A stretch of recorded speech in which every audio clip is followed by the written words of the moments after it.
8 hours straight through, no waking. That is what a healthy night is supposed to look like now.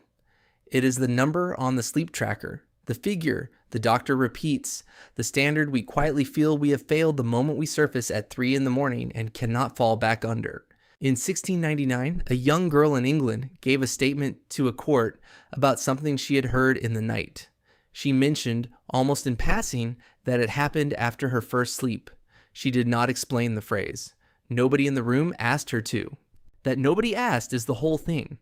To everyone in that courtroom, a first sleep implied a second sleep, and the gap between the two was so ordinary that spelling it out would have sounded strange, like carefully defining the word breakfast.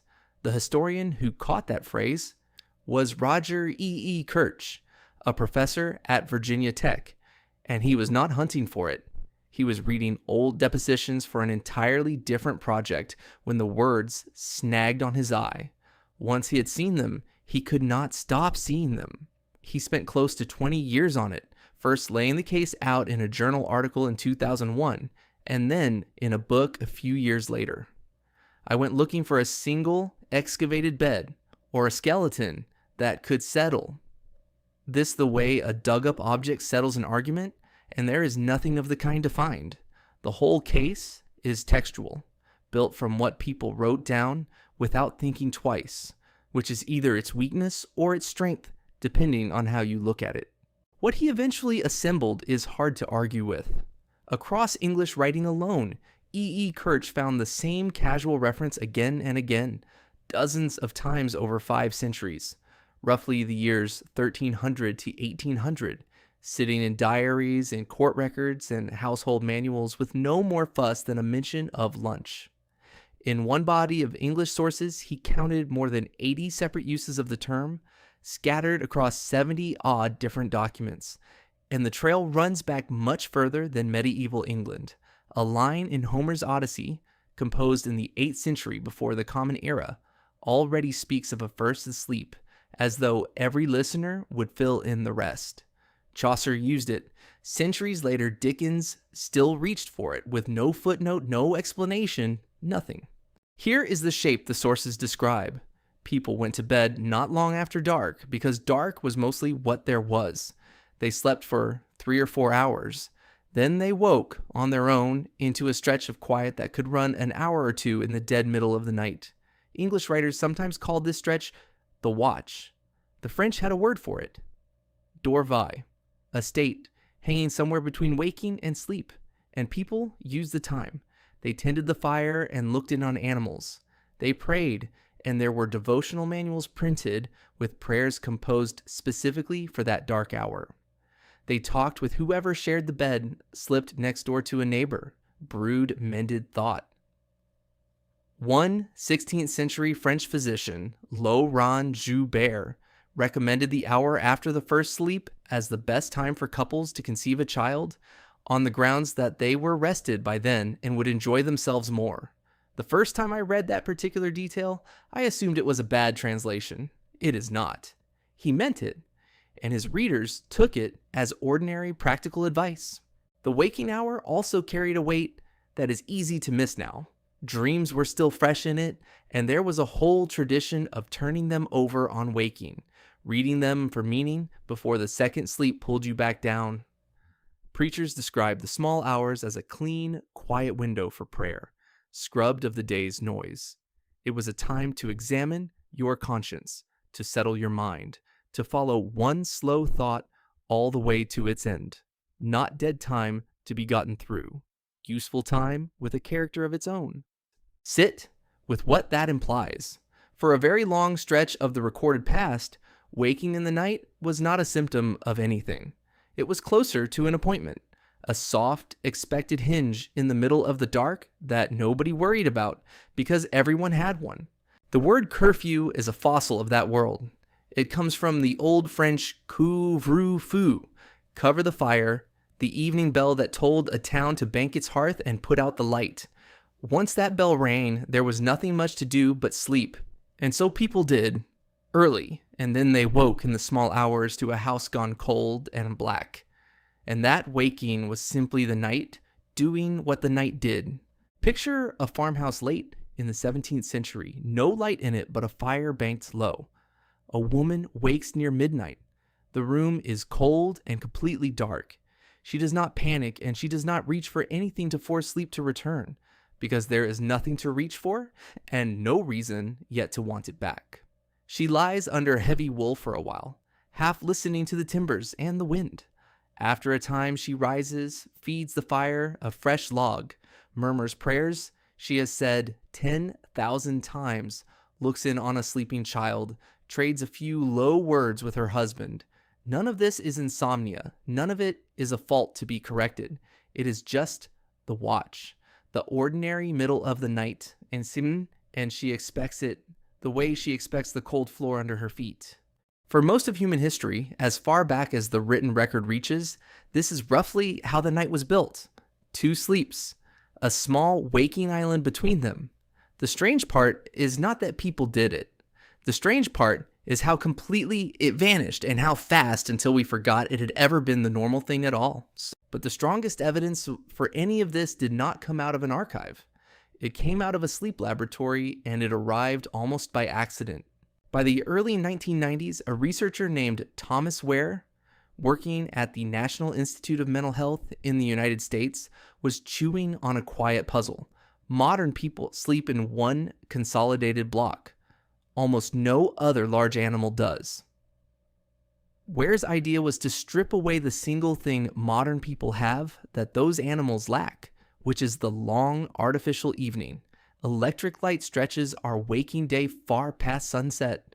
Before it, a winter night across much of the inhabited world ran 14 hours dark or longer. So, Ware handed that darkness back. He placed healthy volunteers on a short photo period, 10 hours of light and 14 hours of darkness, night after night, for weeks, and simply watched what their sleep decided to do with all that dark. It came apart.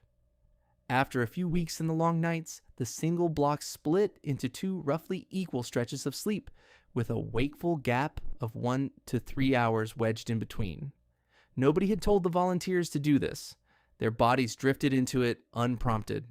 The total amount they slept actually went up, not down, and the sleep reorganized itself.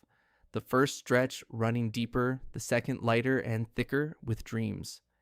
Their internal night, measured by the hormone melatonin, stretched to fill the longer dark, the body clock resetting itself to a season we no longer let ourselves feel. It was almost exactly the pattern the old diaries had been describing for centuries, surfacing on its own the moment the nights were long enough to allow it. What the volunteers reported about that middle gap is the part that lingers. They did not lie there gnawed by worry. Blood drawn during the waking window showed high levels of prolactin, a hormone tied to calm and to rest, alongside low levels of cortisol, the stress hormone. Ware described the state his subjects fell into as something close to meditation, a still, unhurried, contented wakefulness with no clock panic in it whatsoever, which recasts the woman in the farmhouse completely. She was very likely not enduring the watch. She was resting inside a mild and rather pleasant, altered state that most of us have lost the ability to reach. This is the point where the story badly wants to become too clean. So, this is the point to slow down. It is tempting to conclude that 2 sleeps are simply what a human being is, the true factory setting we foolishly abandoned. The evidence does not quite allow that, and pretending it does is exactly how history videos end up getting corrected in the comments. In 2015, a team led by the anthropologist Gandhi Yetish and the sleep scientist Jerome Siegel fitted activity monitors to people in 3 societies that still live without electricity: the Hadzalu of Tanzania, the San of Namibia, and the Chimane of Bolivia. If the segmented night were the deep, universal human default, these were precisely the people who should have shown it most plainly. They did not.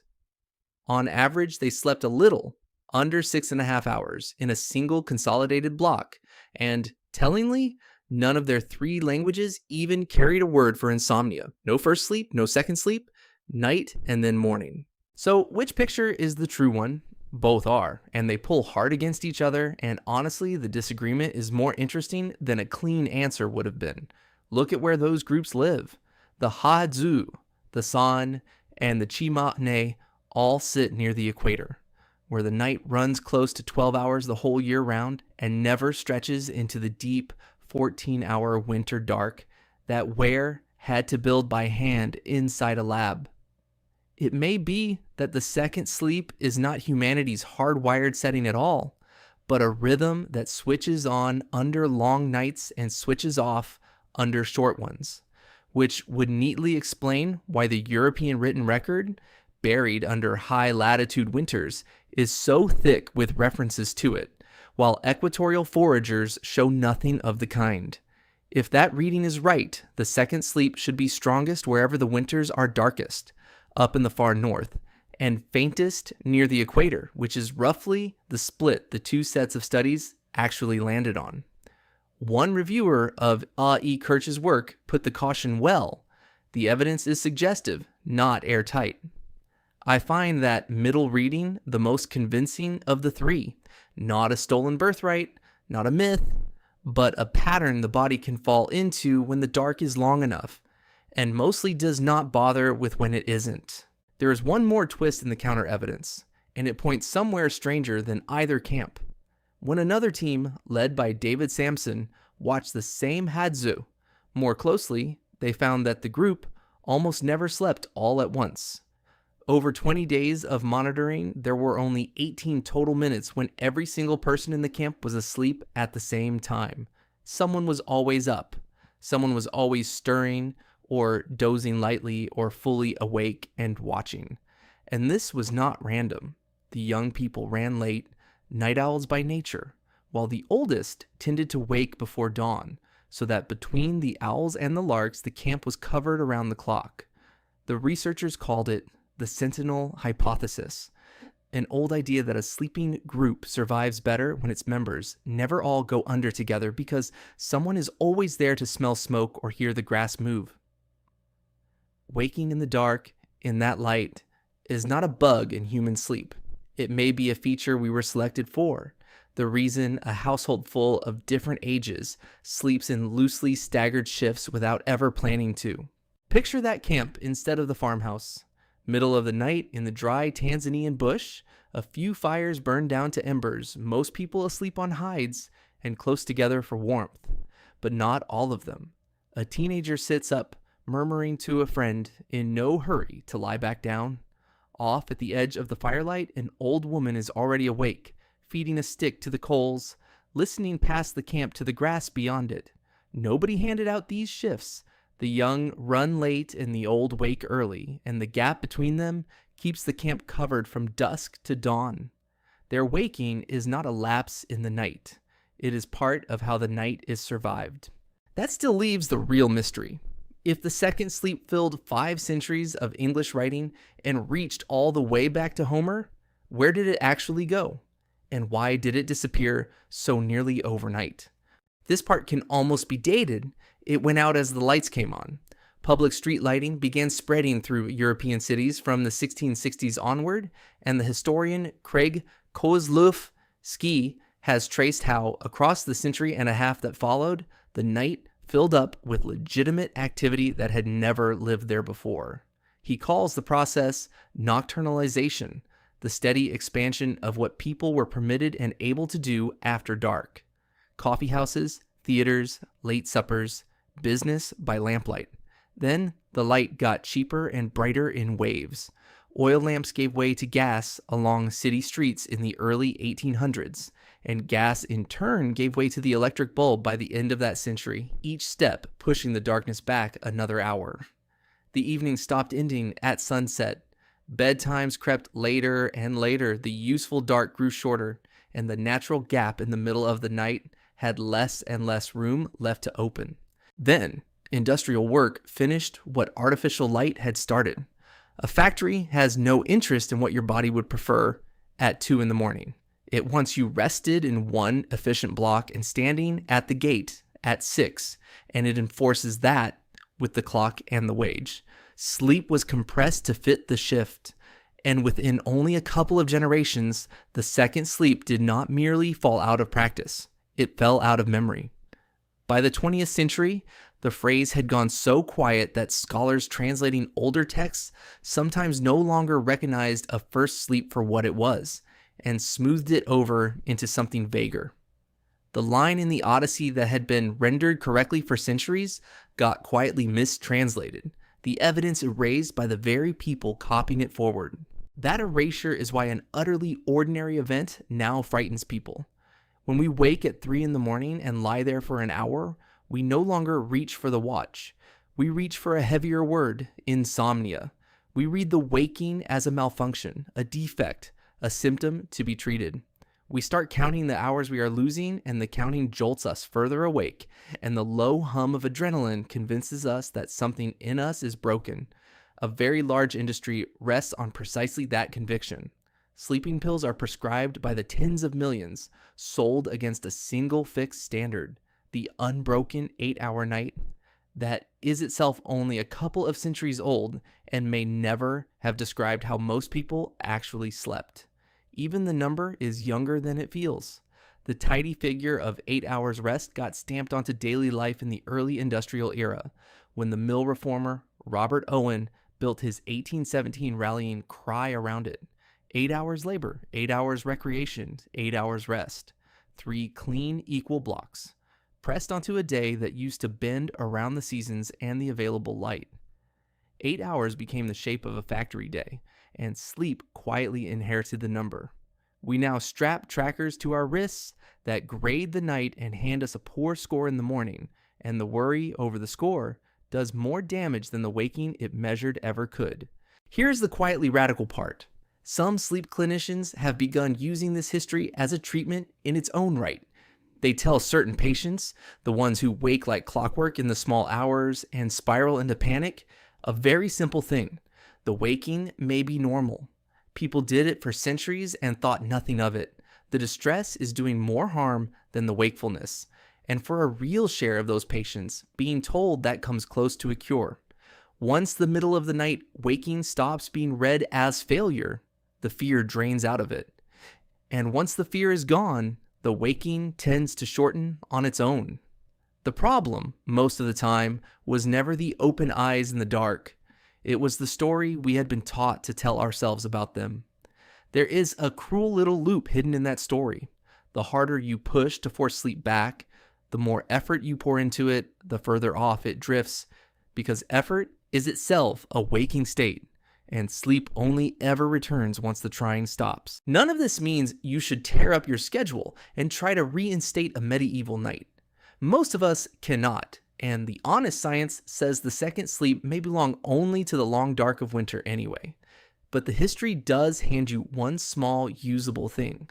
The next time you come up out of sleep at 3 in the morning, clear-headed and calm and quietly furious with yourself for being awake, try not fighting it. Do not count what you think you are losing. Do not grab the phone to confirm the hour. Lie still in the warm dark and let it be what it used to be for almost everyone who ever lived. The watch, the old seam in the middle of the night, the pause between a first sleep and a second. For most of the human past, it was not a disorder. It was just what the middle of the night felt like.